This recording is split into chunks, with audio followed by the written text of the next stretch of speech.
მოგესალმებით, ეს არის მილენიალი, მე კი ნუკლიშოშიაშვილი გახლავართ. იწყება არჩევნების წინადღე არის და ამაზე სასაუბროდ მოვიწვიეთ ჩვენი მეგობარი ნიკუშა მარხის თუ ნიკა ქობულაძე. ნიკა ქობულაძე. მოკლედ, გჯერა რომ ეხა რევოლუცია მოხდება, ხვალ რევოლუცია მოხდება. რასისულელია, გამორიცხულია. მოდი ასე ვთქვათ რა, სინამდვილეში მე მაგათ პოსტიც დავწერე. მოლდოვამ აჩვენა, ახსნა თუ რატო უნდათ რევოლუცია. რევოლუცია უნდათ, იმიტომ რომ თუ ძალაუფლებას ხელში ჩაიგდებენ, მე აღარ გაუშვებენ. ეს წააგეს გამორიცხულია. გამომ გააყალებს ყველაფერი გაყიდეს. პარტია აგძალეს პრაქტიკულად. აი მარტივად რა. მოლდოვაში უფრო ნაკლები ხალხი ცხოვრობს საქართველოში. საქართველოში მთელი აი ტოტალური მობილიზაციით ხო გახსოვს რომ რა ამბავი იყო აი უცხოეთში აი ნამდვილი ქართველები აი ევროპელები ის რაღაცა იქაური სუნთქვა ჰაერ ჩასუნთქულები ადგებიან და აი შეცვლიან აქ სიტუაცია შეცვლიან 30000 კაცმა მიცე ხმა მოლდოვაში ამდენ კაცმა მიცე ხმა 250000 და რა თავარი ამ 250000-დან რაღაც 250000 არის მთავრობის ხმა პლუს ამას შენ დაუმატე რომ ადგილობრივი ჩაყრები რამდენი იყო და სულ აიღო 700 ხმა რა მთავრობამ. ანუ იდეაში პრინციპში თავისუფლად შეიძლება ითქვას რომ ალბათ წააგეს. დიდი ალბათობით წააგეს. ხო, ახლა ჩვენ ახლა ხო ხდები ახლა. ეს პარტია რო არ გაეუქმებინა რაღაც. ერთ პარტია შენ კიდე იქ გეთვალისწინე რომ მაგალითად ნესტისპირეთის ხალხს არ აძლევენ. ეგ ერთი მომენტია და მეორე მომენტია რომ რუსეთში არიან ძალიან ბევრი წასული და ევროპაში არის გახსნილი 200 რაღაცა საარჩევნო ესე იგი შტაბია თუ რაც არის და იქ რუსეთში მგონი 10000 ბიულეტენი გააგზავნეს და ისიც ერთ თუ ორ ქალაქში ხო. ხო და ნუკლე ანუ რატო ამბობ რომ აი ეგ არის რა რომ მაგათ უნდათ რევოლუცია და მე აღარ დათმონ რა მე აღარ დათმონ რა და თან თავი რა იცი გაუправებენ ყველა გაუправებს კი აუცილებლად გაუправებენ უბრალოდ ხო მაგრამ აი ხა ნახე ეხლა აი ცოტა ერთობა არ აქვს ჩვენ ოპოზიციას აი არის რაღაცა ისეთი არჩევნების შემდეგ რევოლუციონერები და არჩევნებამდე რევოლუციონერები ხო ანუ არჩევნების შემდეგ რევოლუციონერები ეს ლელო არის რომელიც ამას რომ აი ჩვენი კანდიდატურა თუ გაემარჯვებს მე თბილისში ყველაფერი ესე იგი ავტობუსი აღარ ივლის რა ვიცი წყალმომარაგება აღარ იქნება ელექტროენერგია აღარ იქნება და ყველა იძულებული იქნება გამოვიდეს და რევოლუცია მოაწყვეს მართლა ესე რომ არ იყოს მე მგონი თბილისის მერს მიადგებიან ვიდრე ხელისუფლებას მაგრამ ნახე ეგ ლოგიკა აზრით შენ საბად დამეთანხმები ახსნა მაგისტრატო ამბობენ მაგას იცი რა არის ანუ ლელო არის ბიზნეს პროექტი ანუ ლელომ პარტია შექმნა იმიტომ რომ ბიზნესი დაეცვათ წააგეს ეს ბიზნესის დაცვის იდეებიც რა რომ იქ ყველა არბიტრაჟმა უთხრა რომ მაიმუნობთო და პირიქით გადაახტებიეს ჯარიმა. ესაბამისად, ეხლა არის ძალიან მარტივი რა, რომ მამუკა ხაზარაძე და ის მეორე რო არის მაგის ნათესავი, ჯაფარიძე, ბადრი, არიან ბიზნესმენები. ესაბამისად, ისინი მოქმედებენ ბიზნეს ლოგიკით. ანუ ბიზნეს ლოგიკა ამბობს იმას, რომ სიდებილის მხარდაჭერას რაღაცა ბენეფიტი უნდა გქონდეს. მათ ბენეფიტი არ აქვთ. ესაბამისად, რაღაცა რომ მიიღონ, ანუ მათ უკვე ერთხელ ჭამეს, არ შესვლით პარლამენტში. ანუ ხო, იდიოტური აზრი იყო, მაგრამ ნუ დაუჯერეს მიშისტურ ოპოზიციას. ეხლა მათ თქვეს რომ ჩვენ უნდა შევიდეთ, მაგრამ რადგანაც ქვეყანაში ჩვენ ვართ შეშლილი ქალების ალყაში, რომელსაც ყავთ ეს მთელი ოპოზიცია, ასე ვთქვათ, ალყაში და ეუბნებიან რომ აი ეს უნდა მოიქცეთ როგორც აი შეშლილებს შეეფერება, ამიტომაც მათ მოიფიქრეს ესეთი ცოტა აი ცბიერი სვლა არის რომ სინამდვილეში ისინი აპირებენ დიდ მიტინგს, დიდ გაფიცვას, რომ კიდევ უფრო მაგარი დარტყმა მიაყენონ თბილისის საშუალებით ხელისუფლებას. და ეს არის მარტივი რა, რომ ეს ამ ქალებს ეუბნებიან. ხო, რა თქმა უნდა. რომ აი სინამდვილეში ეს არის ისეთი სვლა, რომ აი თითებს ჩაიკონეთ პოლიტიკაში. და ამიტომ რომ აი ეს რაღაცას რომ ცაპირებდე, ხო? წესით მართლა რო აპირებდი, არ უნდა ამბობდე. ფაქტიც წინაშე უნდა აყენებდე მე ხელისუფლებას ეგეთ. როგორც წესი ამბობ ხოლმე რაღაცას, რაც ის რო არ მოხდება. არა მართლა ამბობ რა, ანუ მე ხა მე არ მიყვარს ხა ბაქიბუქი, მაგრამ ხა ჩვენს კულტურაში თუ რამე შეიძლება თქვა რომ აი ძალიან ესეთი ძალიან გავრცელებულია, ეს არის ბაქიბუქი. და მე პირდად მე ვიცი რომ მაგალითად თუ ადამიანი ბაქიბუქობს 100%-იანი რაბოტობით ის არ არის რეალობასთან და საქმესთან. აი ბიზნესმენი ახსენე, ბიზნეს ლოგიკა და აი ირაკლი კუპრაძე, ხო? რა ლოგიკით აირჩიეს ირაკლი კუპრაძეს კანდიდატურა? აი რატომ არა მაგალითად, რა ვიცი, თუნდაც ალეკო ელისაშვილი ან რა ვიცი ბადრი ჯაფარიძე, მამუკა რატომ მაინც ირაკლი კუპრაძე? რა ლოგიკა არის აქ? არ ვიცი, მართლა არ ვიცი, ირაკლი კუპრაძე ჩვენ ვიცნობთ, რავი. მე პირადად ისე არ ვიცი. ხო, მეც ხა რო გითხარ რომ ძალიან ისე, მაგრამ ნუ მახსოვს რა, ნუ ხა ერთი აქტივისტი ბიჭი იყო, ნაკლებად გამორჩეული ინტელექტუალური ხელოვნებით, ოღონდ აი აქტივისტი ტიპი იყო, მონდომებული ტიპები რო არიან რა. ანუ ენა არ მოგიბრუნდება თქვა, რომ აი 10 წლის მერე იფიქრებდე თბილისის მეროს კანდიდატი იქნებოდა, იმიტომ რომ არ მომხდარა ზდა ინტელექტუალური, არ მომხდარა ზდა პოლიტიკური. ეს არის რა ვიცი, მამუკა ხაზარაძემ როგორც აი სკაუტებს, აი ფეხბურთში სკაუტებს შეფერმა, დაინახა მასში რაღაც არარსებული გიგანტური პოტენციალი, თქვა რომ კუპრაძე იქნება ლიდერიო. თან რა იცი? გეგელია რატომ არა? არ ვიცი. კიდევ კუპრაძეს დავამატებ რა. კუპრაძე არის ბათუმელი. არა, მეც ბათუმელი ვარ. მაგრამ მე ვარ ბათუმელი, რომელიც ჩამოვედი თბილისში და ნუ თავს აღართული ბათუმელად რა. ანუ თვლი რომ თბილისში ცხოვრობ უკვე 24 წელია. და აკოპირებ ცხოვრებას. ბათუმში არ ვაპირებ ცხოვრებას. ეს ამისად ნუ რადგან თბილისში არ უყვართ ხოლმე ესეთი თეორიები რომ შენი ზახოდე რომ რაღაცა ის ხარ არ ვამბობ ხოლმე რომ ვარ ბავშვად თბილისელი. არ ვამბობ, მაგრამ ირაკლი კუპრაძე ამტკიცებდა რომ ბათუმელი იყო და ის ვერ შეძლებდა გათბილისელებას. ეს მოქმედებს. ანუ ეს არის ისეთი რამე რომ ნუ თბილისის მერობის კანდიდატი არ შეიძლება იყოს ასეთი. ასე იმიტომ რომ კი ხა მე მესმის რომ ხა რამოდენიმე წლის წინ ირაკლი კუპრაძე არ წარმოედგინა რომ მოუწოდეთ თბილისის მერობის. აი ნახე რა ვარიანტი არის დასაშვები რომ აი მაგალითად გაიცნო აქ საზოგადოება, ამ საზოგადოებამ მიიღო ეს ადამიანი როგორც მისიანი და აბსოლუტურად გასაგებია რა რომ რატომაც გაუშვდა ეგ ამბიცია. რომ მე არ ამგონია რომ მაგალითად აქაურობა საზოგადოებაში ეს რაღაც ცნობილი ადამიანი იყო. არავინ არ იცოდა პრინციპში ვიტრო წრის გარდა ვინ იყო ირაკლი კუპრაძე, ხო? სამდე არ დაასახელებდნენ მერის კანდიდატურაზე. მეორე, რაღაცა ესეთი ფინანსური რაღაცა ელიტის ნაწილი გახდა და ნუ ვიღაცებს ჭირდებათ ბაგის, ესე იგი, მერობით გახდომა. არც ესე არ არის. ფული არ აქვს, ხო? შესაბამისად, აი, ლოგიკა ვერ დავიჭირე, რატომ აირჩიეს ესეთი ადამიანი. რა, ანუ ხომ არის მაგალითად, აი, ალეკო ლისაშვილმა, როდესაც იყარა, ხო? რაღაცა პროცენტი აჩვენა. ალეკო ერისაშვილი რომ იდიოტი არ ყოფილიყო, მესამე ძალად ჩამოყალიბდა. ძალიან სერიული პოტენციალი ჰქონდა. აი ამას ომს სრული პასუხს გელობთ. მე დაჟე ჩემი ძველი ბლოგიც მაქვს დაწერილი, რომ აი რატო არის ალეკო ერისაშვილი არაადეკვატური და რატომ ასე ვთქვათ ვერ გამოიყენა ის შანსები, რომელიც მას ჰქონდა. ალეკო ერისაშვილს ჰქონდა შანსი, რომ სერიოზული პოლიტიკური ლიდერი ყოფილიყო. просто იდიოტია. ხო, შანსი ყველანაირი ჰქონდა. თან რაღაც პერიოდი ნახე ტიპს ჰქონდა ანტიმიშისტური წარსული. ანტიმიშისტური წარსული ჰქონდა. გახსოვთ ხო? ფაქტია. ჰქონდა ისეთი რომ ნუ რაღაც დიდ წესიერ ტიპის ის ჰქონდა.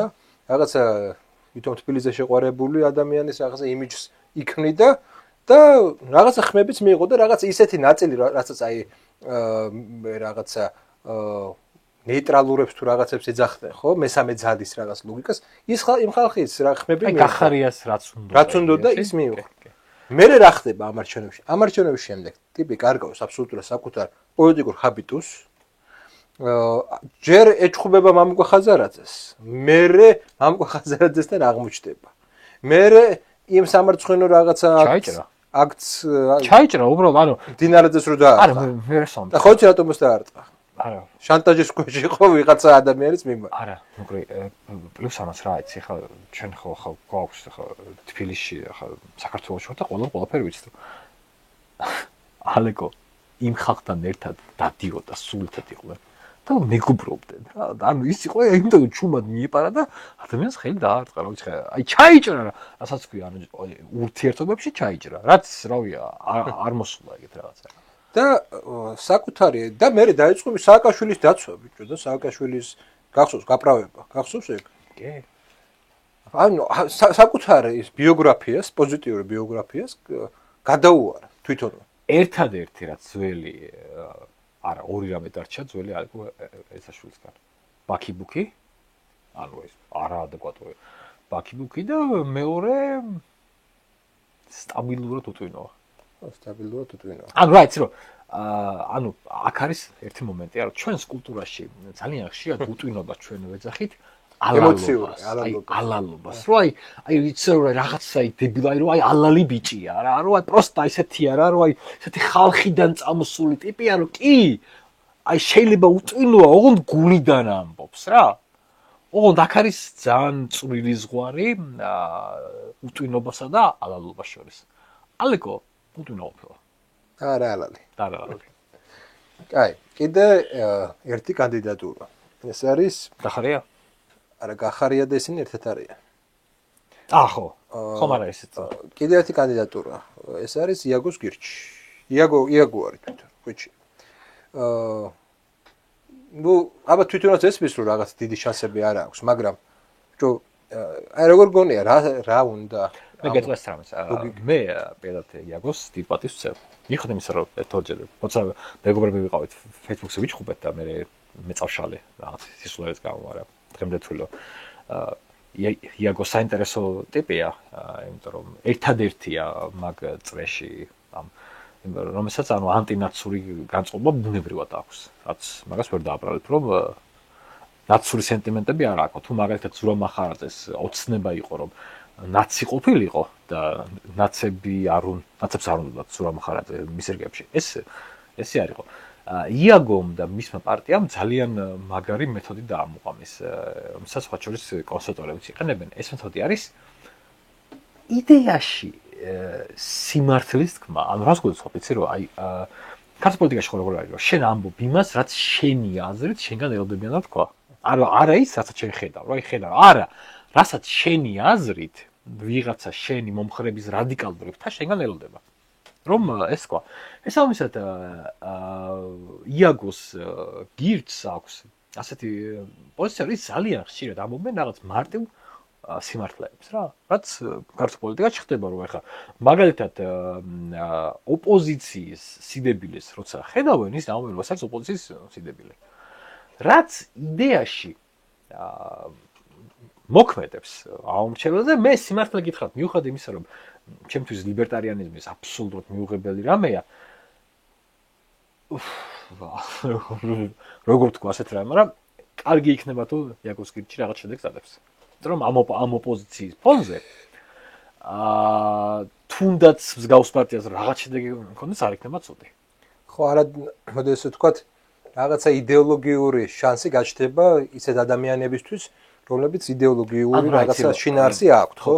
ნუკლი ბოლო შეიძლება რაღაც თემაზე იკამათო რა ხალხს რა და კამათი არ იქნება რაღაცა საგარეო პოლიტიკის რაღაც შიზოფრენიებზე, რომელსაც რეალური კავშირი არ აქვს არაფერთან რა. როგორც საქართველოში ჩვენ გვიყვარს ნატოზე დისკუსიები, როცა ნატოში ამერიკა ამბობს, რომ არაფერს აღარ ვიზამთო, ხო? მაგრამ ჩვენ მაინც ვაგრძელებთ მსგავს დისკუსიებს და ის გაძლევს საშუალებას რაღაც ეკონომიკაზე ილაპარაკო, სოციალურ პოლიტიკაზე ილაპარაკო, თეორიულად მაინც. ხო. ნუ ყოველ შემთხვევაში რაღაცა ისე მეტნაკლებად სანახაობრივ პროცესს ქმნის პოლიტიკური სანახაობრივ პროცესს ამის გამო. ეხლა ძალიან ისე უნდა ვთქვათ, რომ ეხლა ძალიან უინტერესოა ეს ქართული პოლიტიკა. ანუ ამიტომ უინტერესო გახდა. ბიჭო, აი არ შეიძლება ეგეთ უნდა იყოს რა. აი ყველანაირი თუ რაღაცა პოლიტიკას ხო ქონდა რაღაცა ექშენი. აი ვაფშე არა აქ ექშენი. მე იცი რა მაინტერესებს ქართულ ოპოზიციამ გააწყვეტა ბოიკოტის რეჟიმი. აქვთ მაგალითი ჩვენერ კულტურაში სადაც ბოიკოტმა იმუშავა. მართლა მეინტერესებს აი სულ ვეკითხები ხოლმე რა. ანუ chat GPT-ს მაგალითად მოყვანა არ მინდა მე. იქ რაღაცა რო სადღაც გვინეა ბისაუში 74-ში რაღაცა ალფონს მარესკა არ ვიცი ისე ვიზახი რაღაცა ეგ არა მე რეალური შედეგი ანუ იცი რატომ უფრო ჩვენთან სამწუხაროდ ჩამოყალიბდა და ასეთი ტრადიცია რომ რაღაც შედეგი თუ არ დადგება მე არ ვაანალიზებთ მას ხო ანუ არ ვაანალიზებ ეხლა ეგ პარტიების საქმეა ხა ეგ ჩვენი საქმე ხომ არ არის ეს არის თვითონ პარტიების საქმე და ანალიტიკოსებს არ არის ანალიტიკოსებს თავისთავად მაგრამ ანალიტიკოსები თვითონ მაგ სტრატეგიის შეცვლაში ხო ვერ მიიღას მონაწილეობა არა კი უნებრივი მაგრამ ხო მოთქვათ ხან მოკლე რა ქვეყანაში აღარ დარჩა ანალიტიკოსები რომლებიც რაღაცას განსხვავებულს ამბობენ ну მეტნაკლებად ხო არა აღარ დარჩა ხო მაგას ვამბობ რა აი რაღაც თემაზე ძართული სათქმელი ანუ მე რაც გულისხმობ ზოგადად ახლა შენ და მე ვართ პოლიტიკური პოზიციის მქონე ტიპები ეს ამისა ძალიან ბევრ თემებზე ჩვენი პოზიცია გასაგებია რა იქნება შენ და ჩემზე ასე ვთქვათ კარგი სკმა ის შეიძლება რომ ჩვენ მაინც რაღაცა ჩვენი პოლიტიკური ტრადიცია გვაქვს ინტელექტუალური შეიძლება ამ იდეაშიც რაღაცა ოდნავ განსხვავებულად ვთქვათ მაგრამ პოზიცია იქნება დაახლოებით ესეთი იმიტომ რომ ამის მართლა გჯერა მაგრამ ხო უნდა იყვნენ ანალიტიკოსები რომლებიც პოლიტიკას შეაფასებენ ზემოდან რაღაც აი თამაშებში რო არის და აი ფეხბურთში რო არის აი ზეთხედიდან რო შეაფასებენ რომლებიც იტყვიან რომ ეს აი რო აი ადამიანი არა პროცესში არამედ ანალიტიკოსი აი ადამიანი გამოვიდა და იტყვის რომ აი ეს ნაცები რომ არღებულობენ არჩევნებში მონაწილეობას ამას არ მოხდებს რა შედეგი მოიტანა ანუ რა მოიტანა იმიტომ რომ ხო რო აი თქვათ რომ აი მაგალითად რო ზე აი თუ აკვირდები ისტორიაშიც იმაშიც ამაშიც უახლოესი ისტორიები საქართველოს თითქმის არ იწერება ანუ უახლოესი ისტორია საჭირდება რომ რაღაც პარტიული რაღაც ცხოვრება გაანალიზო რაღაცა ეს გაახსენო ეგ რაღაცა კანონზომიერებები ქართულ პოლიტიკის ეხლა ეგ თამარზე და დავითზე რამდენიც გინდა წერე არ ეხება თანამედროვეობას ესე პირდაპირ ხო ხო და ძალიან ცუდი რაღაცა გაგაკეთა ჩვენ NGO სექტორმა რა მეც რას გულისხმობ რომ ყველა გადავიდა მარტო იმ თემებზე ან იმ თემების ლაპარაკზე რაშიც ფულს უხდიან NGO-ები და NGO-ები საქართველოში სამწუხაროდ მარტო სიდებილეებში ხდიან ფულს ანგაჟირებას იგრძნობს ფული გქონდათ მათ რომ რაღაცა სწორი ანალიზები დაედოთ და ამ სწორი სტრატეგიით აი ნუ აი ძალიან მარტო რამეს ვიძახი რა რომ დასავლეთს აქვს ძალიან კარგი ინსტრუმენტი რომ აკონტროლოს შენი მომავალი რა მაგალითად საქართველოში NGO სექტორი დღემდე იკვლევს საბჭოთა კავშირის რეპრესიებს იცი რატო რომ საქართველოს არ კონდეს არანაირი არჩევანი რომ ჩვენ გქონდეს რაღაც პოლიტიკები რომლებიც იქნება განსხვავებული მაგრამ რომ ფაქტები ხა ანუ ხა საბჭოთა კავშირის თემა რა არის რომ ჩვენ რო თქვათ რომ საბჭოთა კავშირი იყო საქართველოს ისტორიის ნაწილი თავისი დადებითი ძალიან დადებითი ნაწილი და თავისუფლობითი ნაწილი ეს შენ გეუბნება რომ შესაძლებელია რომ საქართველოს კონდეს საგარეო პოლიტიკები განსხვავებული ეს აშინაოც და საშინაოც რა იმდრო ხა მოდი თავ თქვა ხა ხო ეხა მაგალითად ხო იკითხა პირობითად რა თუდას თბილისის საკითხია ხო და ეხა ნუ ისეთი პოზიცია მქონდეს რომ უნდა იყოს რა ესეთი რაღაცა რომ კერძო კომპანიების ხელში არ უნდა იყოს მარტო ეგ სამშენებლო სფერო და სახელმწიფო უნდა ზრუნავდეს მით უმეტეს ნუ დემოგრაფიული პრობლემები გვაქვს ბევრნაირი პრობლემა გვაქვს და ბევრი ემიგრანტი იმიტომაც მიდის რომ ნუ ელემენტარულად სახლის ფულს ვერ იყიდი ბინის საკითხია აქტუალური მოდი რა ეს შევქნათ სახელმწიფო კომპანია რომელიც უზრუნველყოფს ადამიანებისთვის თუნდაც შეღავათიან ფასებში იმიტომ არა ეხლა შეღავათენ ანუ ბევრი მეთოდი არსებობს რა მაგის მოგვარებს რომელსაც ჭირდება სახელმწიფო მაგრამ ჩვენ ეს NGO სექტორი ანუ რა საკეთებს რა NGO ამას არ დაუშვებს იმიტომ რომ ჩვენ ხო არა თუ ნაუშვებს ისევე როგორც მაგალითად NGO სექტორი ამბობს რომ აი არსებობს ანუ რა არის თვითონ ევროპაში ანუ ევროპის იდეა რა არის რა? რომ ევროკავშირი შეიქმნა, იმიტომ რომ აღარ ეომათ ერთმანეთში. ანუ ხალხმა რომ ერთმანეთ გენოციდები მოუწყვეს და ხალხმა რომ ერთმანეთ 1000 წლის განმავლობაში იომებოდნენ პერიოდულად სხვა კოალიციები, რომ ერთმანეთში რო არ ეომათ, შეიქმნა ევროკავშირი. მაგრამ ჩვენ გვეუბნებიან, იმიტომ რომ ერთხელ ან ორჯერ მოგივიდა შენს რომელიმე მეზობელთან კონფლიქტი, ეგ უნდა იყოს სამუდამოდ. ხო. მოდი ლოგიკურად გადავდივართ კიდე ერთ პარტიაზე. ეს არის ხო, კონსერვატორები. კი ბატონო.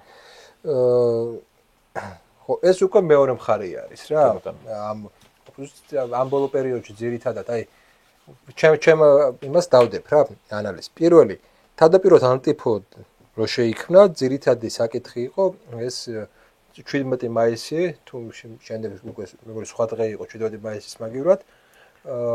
და ნუ ძირითადად ისინი ცხოვრობდნენ აი ამ დღის წესრიგით, ანტი LGBT დღის წესრიგით. ოცნება ერთხელაც მიიღო კანონი და უცბად ეგ თემა მოკვდა. ხო, მოკვდა ეგ თემა. ეხლა ძირითადი აქცენტი აქვს გაკეთებული ანტისაიმიგრაციო პოლიტიკაზე. რაც შემეზთ არათლოდ მოვიდია. ხო, თქვი და მე და ნუ ძირითადად შიში ეხლა მე რასაც ვკითხულობ არის ის რომ ნუ პაკისტანიზაცია მიდის ქართული საზოგადოების, რომ ესე იგი სამუშაო ადგილებს გვართმევენ და ასე შემდეგ და ასე შემდეგ. ნუ ქართულები საბოლოოდ უმცირესობა აღმოჩნდებით და აი ეს ბოლო ისაც ეხლა რაც ვუსმინე ინვესტიცია საუდის არაბეთიდან 6 მილიარდზე არის ხო საუბარი.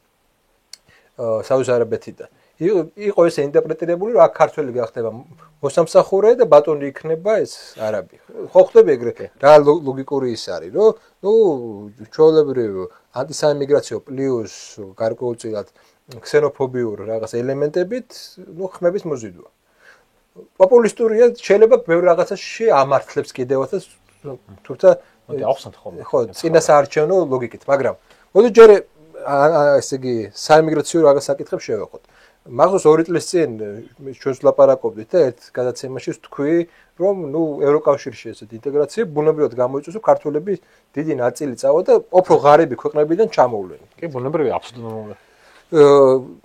ეხლა შეკითხვათ რომ დამისვა, რომ უნდა იყოს თუ არა გამკაცრებული გარკვეულწილად ეს საიმიგრაციო პოლიტიკა, გეტყვი რომ კი, რაღაცა ის უნდა იყოს ესე რაღაცა კრიტერიუმები უნდა არსებობდეს, მაგრამ მეორე მხრივ ობიექტური მიზეზები არსებობს, რომელსაც შენ უბრალოდ ვერ უარყოფს. პირველი ობიექტური მიზეზი.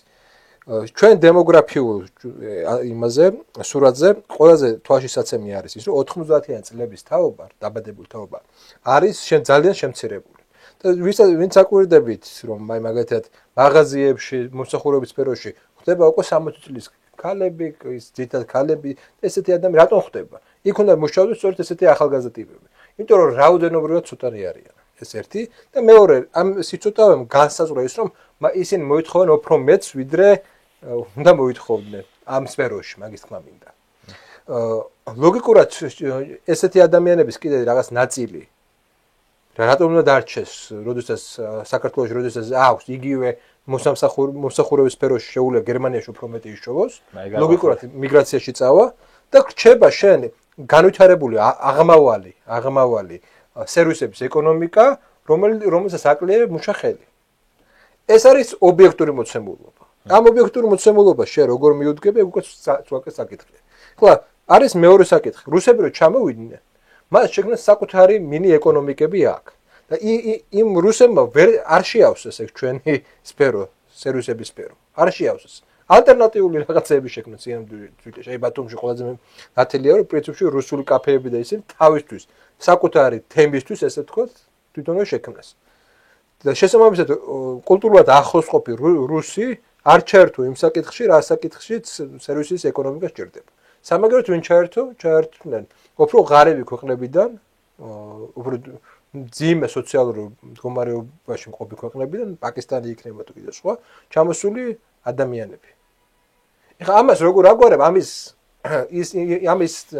ნიშნულოვანია რომ ეს მითხრა ეკონომიკური ლოგიკით და არა მარტო იმის ლოგიკით, რომ ესე იგი ქსენოფობიური ლოგიკით რა. დავიწყოთ იმით, რომ პირველი მე როგორც ასე ვთქვათ ეტატისტი, ანუ სახელმწიფოებრივი ტიპი, და ჩემი მიდგომა არის მკვეთრად სახელმწიფოებრივი. მე ვთვლი რომ საქართველოს ის იმ ეკონომიკურ ასე ვთქვათ პარადიგმაში რომ ჩვენ ვართ და იმ ეკონომიკურ მოდელში მიგრაციასთან ბრძოლა არის უბრალოდ სიკიში და უბრალოდ სისულელე. რატომ? იმიტომ რომ ჩვენ გვინდა არ გვინდა მაგალითად 4 წელია ეკონომიკა იზრდება და მზდად ეკონომიკას მჭირდება მიგრანტები. აქ ლაპარაკი როგორი არის იმაზე რომ მიგრანტების ჩვენ რას გავუკეთებთ. ანუ ჩვენ გვინდა ამ შევუქმნით მიგრანტებს რომლებიც საქართველოში ჩამოვლენ რომ მათ პატივით სცენ ჩვენ კულტურას. აქ დარჩენა წავიდნენ. მოხდეს მათი ინტეგრაცია, იმიტომ რომ გვინდა არ გვინდა ეს ამბნებრივი პროცესია. თუ როტაციული სისტემა იქნება. ხო, თუ როტაციული 5 წელი იმუშავე, მე წადი. პლუს ამას, პლუს ამას რასაც შენამობ რა. მესმის ქართველი აგრესიული დიასახლისების წარმოდგენაში ევროკავშირი მარტო იმაზე ზრუნავს, რომ საქართველოში აყვავდეს საქართველოს. სხვა ქვეყნები ვერ აყვავებს, საქართველოს. მაგრამ ევროკავშირის ლოგიკა არის, რომ ევროკავშირს ჭირდება ქართველი ემიგრანტები. ევროკავშირს მოხუცების მოსავლელად და ამ ცუდი განმგებით კი არ ვაუბრობ. მართლა ეგრეა რა, რომ ანუ ჩვენ შავი მუშები, იაფასიანი მუშახელი ჭირდება. ჩვენ ხო არ გვყავს მაგალითად ხა უკრაინას ის ძალიან ძლიერად შეუძლია რომ მაგალითად ევროკავშირში ინჟინერები გააგზავნოს, რომელიც იქ ძალიან ძლიერი სკოლა აქვს. რუსებს და ასე შემდეგ რა, იქ მეცნიერები და ის. მაგრამ საქართველოს ჩვენ არ გვაქვს სამწუხაროდ ისეთი. ეს ამიტომ ჩვენ არც თუ ისე ბევრი პოზიცია გვჭება, რომლითაც ჩვენ ევროკავშირს გავსებთ მაგ სამუშაო სივრცეს. აქედან გამომდინარე, რომ პირველ რიგში ჩვენ ერთი არის რომ აქ თუ ჩვენ გავალწელებთ ის ეკონომიკურის და რომელიც ეხლა გვაქვს.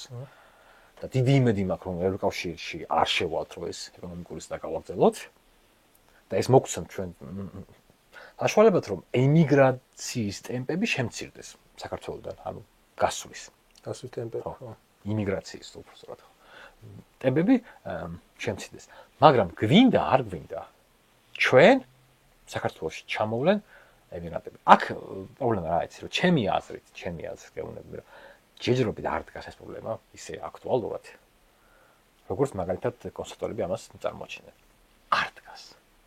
ანუ მე როგორი საკითხი იცი, რომ თვალში ეხლა უფრო ხდება, გინდა არ გინდა, მაგალითად სტატისტიკურად 24000 სტუდენტი ინდოეთიდან უკვე ხავს. 24000 სტუდენტი წარმოვიდგინე. ეგ იმას კი რომ პირიქით კარგია, მაგრამ თვალში ხდება ადამიანებს. შეხედე ძალიან მაგრად აღმოჩნდა რომ ინდოელებისთვის საქართველოს დიპლომი არის ძალიან მნიშვნელოვანი. ეს არის ისეთი სერიოზული ბენეფიტი, რომ მე გეუბნები მე ვცხოვრობ თითქმის მასივში და ჩემს ამეზობლოში სულ ინდოელები ცხოვრობენ რა. ესენი არიან ახალგაზრდა სტუდენტები, რომლებიც ჩამოდიან 2-3 წელი ცხოვრობენ აქ სწავლობენ, მერე მიდიან ხოლმე. იმიტომ რომ ანუ ტრაგედია შეიძლება იცი რა არის, რომ არჩებიან მაგალითად ინდოელი ექიმები. ამერიკა მაგალითად სულ მაგას ცდილობს რომ მაგალითად ინდოელი ექიმები დაიტოვონ. იმიტომ რომ ეს არიან კარგი ექიმები შედარებით დაბალ ხელფასზე. რაც საქართველოს ჩვენ გვექნა, მაგრამ შეხედე, ახლა მე გეტყვი რომ რა პრობლემა აქვს კონსერვატორების. ჩემი აზრით კონსერვატორების პრობლემა არის ის, რომ ისინი აპელირებენ ისეთ თემაზე, რომელიც მათი აზრით იქნება წამყვანი, იმიტომ რომ მათ აქცენტი გააკეთეს მაგალითად ამერიკა კონსერვატორებზე და ევროპელ კონსერვატორებზე. ის რაც იქ რეალობაა, აქ არ რეალობა რა. ანუ მე რაც გვიცხობ, იცი რომ ევროპაში ემიგრანტებმა ძალიან ცუდ რამეს აკეთებენ რა. სოციალურ პაკეტებს მოაჯდნენ. სოციალურ პაკეტებს მოაჯდნენ, კრიმინალი გაიზარდა. ანუ იქ ემიგრანტები ქმნიან კრიმინალურ ფონდს. შესაბამისად იქ გასაგებია, როცა შენ ემიგრანტები არ მოგწონს, გასაგებია რატო არ მოგწონს, რომ იქ რომ მაგალითად აი ამ ტელეფონით რომ გახვალ, არ უნდა გამოაჩინე და ხელიდან მოგაგლეჯენ. საქართველოს ხომ მსგავს რამე არ არის. მე არ უფრო არ იქნება მეთქი. დიდი ალბათობით არ იქნება, იმიტომ რომ ჩვენ უფრო მაინც სხვანაირი კულტურის სახელმწიფო გვაქვს და ტრადიციაც სხვანაირი გვაქვს. მაგრამ ჩემი აზრით კონსერვატორების შეცდომა ეს არის იდეაში, იმიტომ რომ მათ სხვა ვერაფერი ვერ მოიქნება. მე მგონია, რომ როგორც აი ეს LGBT საკითხი ხელიდან გამოეცალათ, აი როდესაც რაღაც ეტაპზე მოაგვარებს კანონით ამ საიმიგრაციო საკითხებს, ხელისუფლება, ოცნება, ესაც არ დელშებათ. და თავი პრობლემა რა არის, იცი? რომ თვითონ ისეთ ნარატივს ვერ ქმნიან, რომელსაც შეინარჩუნებენ. აი დააკვირდი რას ვამბობ, ანუ ყველა ეს ნარატივი საბოლოო ჯამში არის მარტივად წასართმეული და არ არის უნიკალურად მათი მე ხა ერთს ვიტყვი, რომელიც მე ბევრი მათი ხარდამჭერი ყავს მეგობრებში და ძალიან პატივცემა ამ ხალხს, იმიტომ რომ მართლა ბევრი ძალიან კარგი და თქვენი ადამიანია და პატივსაცემი, მაგრამ მათაც აქვს ერთი პრობლემა რა, ეს პრობლემა არის ბაქიბუქის პრობლემა. ანუ კონსერვატორებსაც უყვართ ბაქიბუქი. და უყვართ აბსოლუტურად რეალობას მოწყვეტილი რაღაც განცხადებები რა, რომელიც ძალიან ხშირად მათ უქმნის პრობლემას რა. ანუ მასაც მე ვერ აკეთებენ მაგალითად თვითონ რა. ამიტომ აი ხა მე მაგალითად ახლა გამახსენდა ერთი ის რომ მათი ნარატივი ძალიან დიდი ხნის განმავლობაში იყო ის რომ ოცნება არ ებრძვის ნაცებს. ხო. არ ებრძვის ნაცებს. ჩვენც გულაპარაკეს და შენაუდნენ არას. დაუცოცნებამ ბრძოლამ ნაცებს.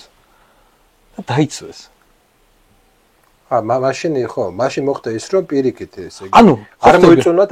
ხო, იმიტომ რომ ანუ რეალური ესე. იმიტომ რომ ანუ მათაც შეეშინდათ. რა თქვა რომ კი, პირიქით ძალიან მაგარია, რატო არა? და ეს განაპირობებს ის რომ ანუ ხო ხვდებით რა რომ თუ უნდათ აი ხა გირჩს და კონსერვატორებს აქვს დაახლოებით ერთნაირი თემა. ორივე ლაპარაკობს სიმართლეს. ძალიან ხშირად. ორივეს აქვს თავისი იდეოლოგია, ოღონდ ორივეს აქვს რაღაც აი იცი რა აკლია, შემდეგი ნაბიჯს გადადმაკლია რომ გირჩაკლია, იმიტომ რომ მაინც რაღაცნაირად ანუ მარტო სიმართლეს ამბობენ და მათ იდეოლოგიაზე რო იწყებენ პარტია არ არის ხო. თან ნუ ანუ ის პრობლემა რა იცი რომ ლიბერტარიანიზმზე რო იწყებენ ლაპარაკს უკვე სიგიჟეები იწყება. და ამათ პრობლემა რა არის რომ ესენი არის რაღაც აი აგრესიული ბაქიბუქის რიტორიკა, რომელიც საქმეზე რომ მიდის, მე უკვე ხვდები რომ ამას ვერ გააკეთებ. ანუ ვერ გააკეთებ რა. ანუ ჯერ ახლა ანტიიმიგრაციული თემა ჯერ ადრეა საქართველოში და ამაზე რეაგირებს მარტო ის ხალხი, რომელიც ქსენოფობიურად არის განწყობილი, რომელიც არც ბევრია და მეორე აი შეხვედი თბილისის საკრებულოში. რა უნდა გააკეთო? აი ანტიიმიგრაციული პოლიტიკა რა უნდა გააკეთო თბილისის საკრებულოში. ხელი შეუშალო იმ ინვესტიციებს, ვერ შეუშლი ხელს. ანუ და 6 მილიარდ დოლარს წაართო საქართველოს, ეს თქვენ ხვდებით ეს რამხელა შეიძლება სისულელე იყოს. ხო, ვერ იზამ მაგას. ეცე რა პოლიტიკების შექმნა სჭირდებათ რა, მე ეგრე მგონი პოლისების შექმნა სჭირდებათ რა. ამას კიდე სჭირდება თუ სხვანაირი მუშაობა. ანუ ის როგორი პოლისები გჭირდება, რომელსაც აუცილებლად პროსტო ვერ წაიღებს. ოცნება ვერ წაიღებს. პლუს ამას ნახეთ, ანუ კონსერვატორულ ფლანგზე შეუძლიათ მუშაობა. მართლა კონსერვატორულ ფლანგზე. ანუ არ არის ამისთვის საჭირო რომ უყურო ამერიკელ იქაურ ტიპებს და იქაურ რეალობა გადმოიტანოთ საქართველოში. სასაკეთებენ სამწუხაროდ ძალიან ბევრი რა. იმიტომ რომ მე მახსოვს ხა წინა დღეს ვუსმენდი 1-2 პატივსაცემი კონსერვატორი კაცლაპარაკობდა რომ საქართველოშიო მარქსიზმს ასწავლიანო. ხო. ესა პრობლემაა. და ესა პრობლემაა. არსად არ ასწავლიან მარქსიზმს საქართველოში. პირიქით. აი საერთოდ ანუ საქართველო არის იდეალური სტუდენტური ქვეყანა ამერიკელი კონსერვატორებისთვის. ყველაფერს იმას ასწავლიან, რაც ამერიკელი კონსერვატორებს მოსწონთ. მიიღეთ ის რაც გინდათ. ო, ვითქვა რომ ეგენ მარქსისტები არიან. ოღონდ ანუ ხვდებით ანუ ეს არის ისეთი რაღაცები რომ აი მე რაც ვამბობ რომ ჩვენთან არის ამ ანალიტიკოსების პრობლემა რომ რაღაცებს უნდა თქვათ რომ ეს ხო გადმოვა ძალიან გადმოვა ხო არა აი მოთის რეალობები რა სხვაგანაა როგორ იყვეთ რომ აი მე ჩემთან ერთად ვამბობდი რომ ზახშეთ არის ესეთი თემა რა რომ ქართველები რუსულად უსმენენ ამერიკელ ტიპებს და იქაურ რეალობას არგებენ საქართველოს და გამოდის აი ესეთი რაღაცა რა რომ ახლა აი ხა რო უსმენ ახლა რომ თან შენ შეხება გაქვს ახალგაზრდებთან მე შეხება მაგ შენ ასწავლი უნდაჩი რომ გეუნებიან რომ მარქსიზმს ასწავლიან საქართველოში და ესა ამიტომ გამოდის ეს ამიტომ რას ხვდები რომ აბსოლუტურად აი თუ რამეს ასწავლი ესე აი ლიბერტარიანიზმის ლიბერალიზმის ვულგარული ფორმებით ყველაზე რა ეს ამასთეგარ და ამიტომაც ნუ აცნელები არიან კიდე მოდი ერთ იმაზეც გადავიდეთ ეს არის თვითონ ნუ ხა ჩვენი პოლიტიკური გემოვნება გვაქვს ჩამოყალიბებული და საჯაროთაც გვაქვს და თქვა ესეთი რაღაც. აი ამ ძალთა ბალანსში, ამ ძალთა ბალანსში. აი იდეალური ვარიანტი როგორ წარმოგიდგენია შენ? აი ის რომ ნაცები არ იღებენ ეს მონაწილეებს ესა ფანტასტიკური ძალიან მოიწონს ეს მომენტი. აი სრული მხარდაჭერა თქვენს ამ იდეას რა აი გილა იქებთ და თერჩენ ბაბუს ეუბნები რომ დაულაგონ ნაცებს ეს არ შეხვიდეთ არასდროს არ პარლამენტში არ მიიღას აი ანუ ყველა ის შეშინილი კალებია და ამობენ იმას დაუჯერეთ მარტო ო და მარტო ესე მიიღო კარგი მეორე რამდენად გონია რამდენი ადამიანი შეიყოს მაგალითად ლელო გახარიას კოალიცია აქვს თუ არა რაღაცა რა ვიცი უკვე აი არ ვიცი ვაღიარებ გულწრფელად შეიყვანენ რაც შეიყვანენ. მე მგონია შეიყვანენ.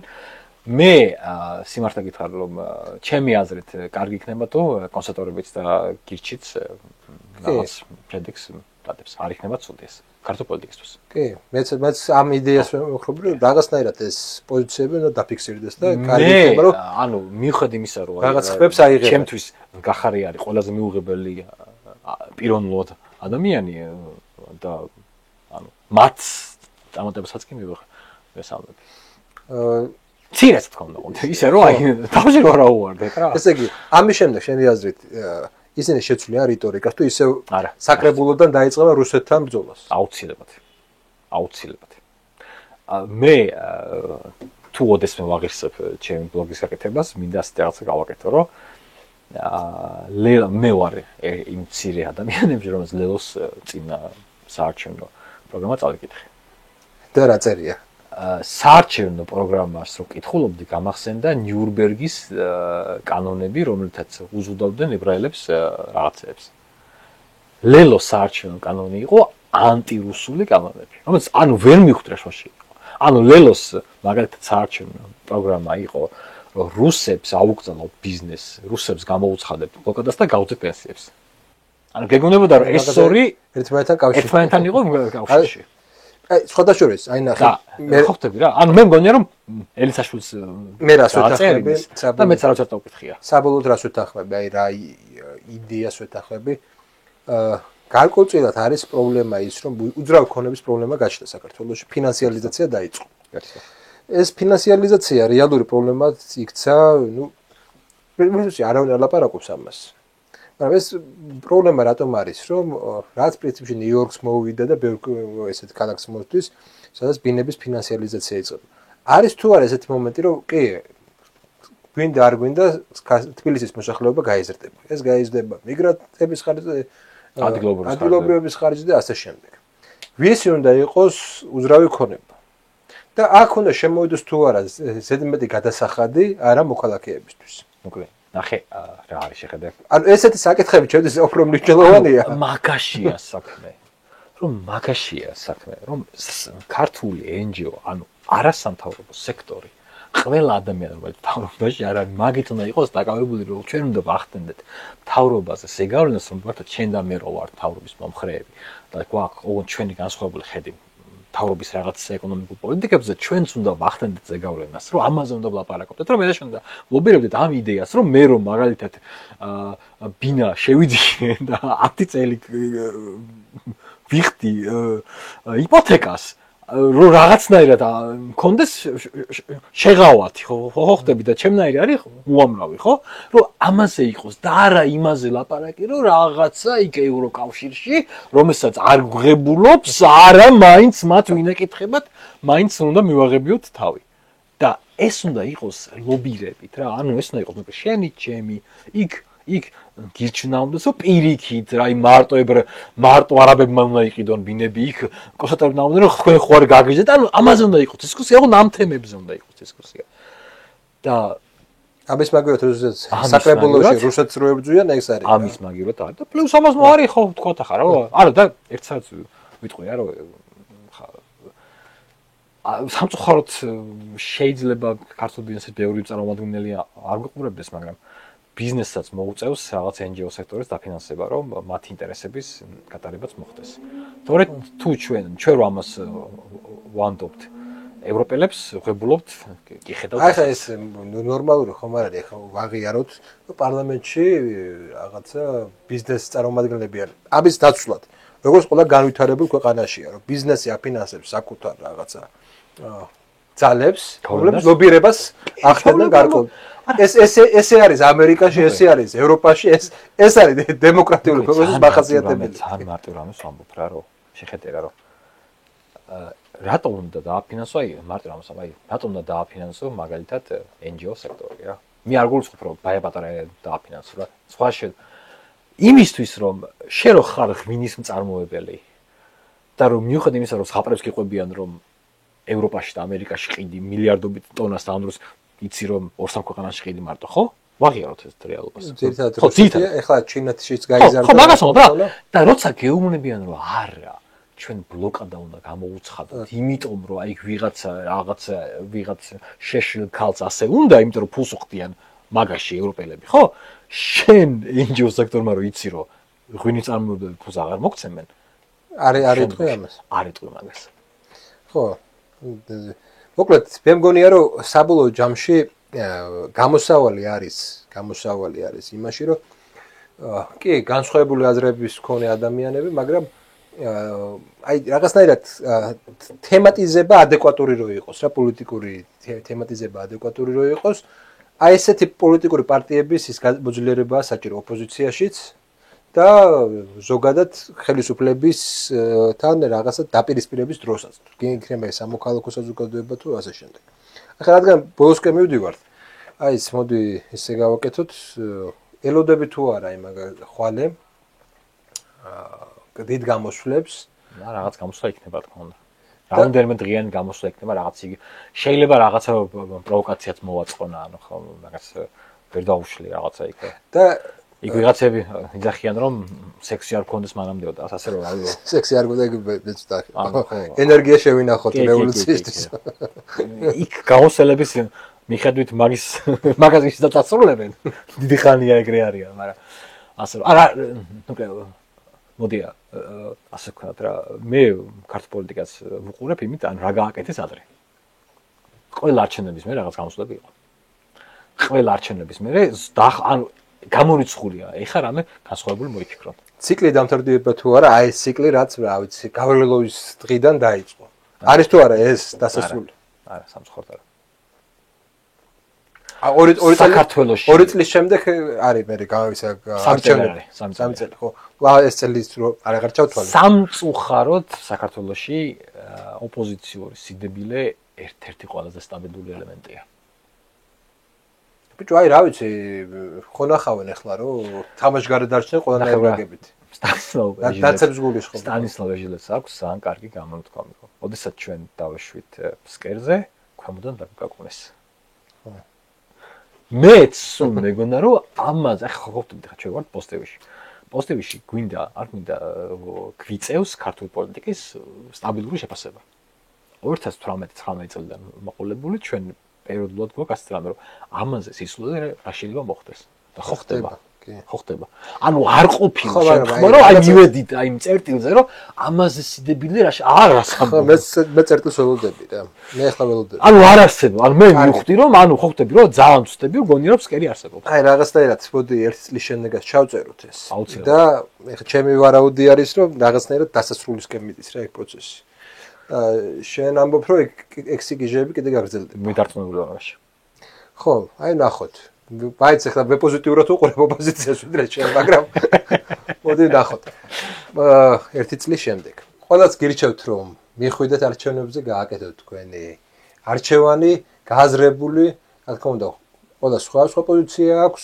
ზოგი არის კონსერვატორი ზოგი არის ლიბერტარიანელი და ასე შემდეგ მაგრამ საჭირო ერთი რაღაცაა რა რომ თემები არ აგვერიოს იმიტომ რომ როდესაც შენ საკრებულოში შედიხარ რუსეთის წინააღმდეგ ომში ეს არის დემაგოგია ეს არის ტყვილი და ეს არის აბსოლუტურად სიგიჟე ამიტომ ცოტა პოლიტიკური კულტურას გავზარდოთ და ვაჩვენოთ ამ არჩევნებში ჩვენ არჩევანს ვარდლებთ შინაარს და არა რაღაც აი ამ რაღაც რიტუალს შინაარსიანი პოლიტიკა უნდა დაბრუნდეს იმიტომ რომ უკვე მართლა ჭაობში ვართ დროა რომ დაბრუნდეს შინაარსიანი პოლიტიკა ამიტომ ყველას მოგიწოდებთ საკუთარ არჩევნებზე და მიეცით ხმა.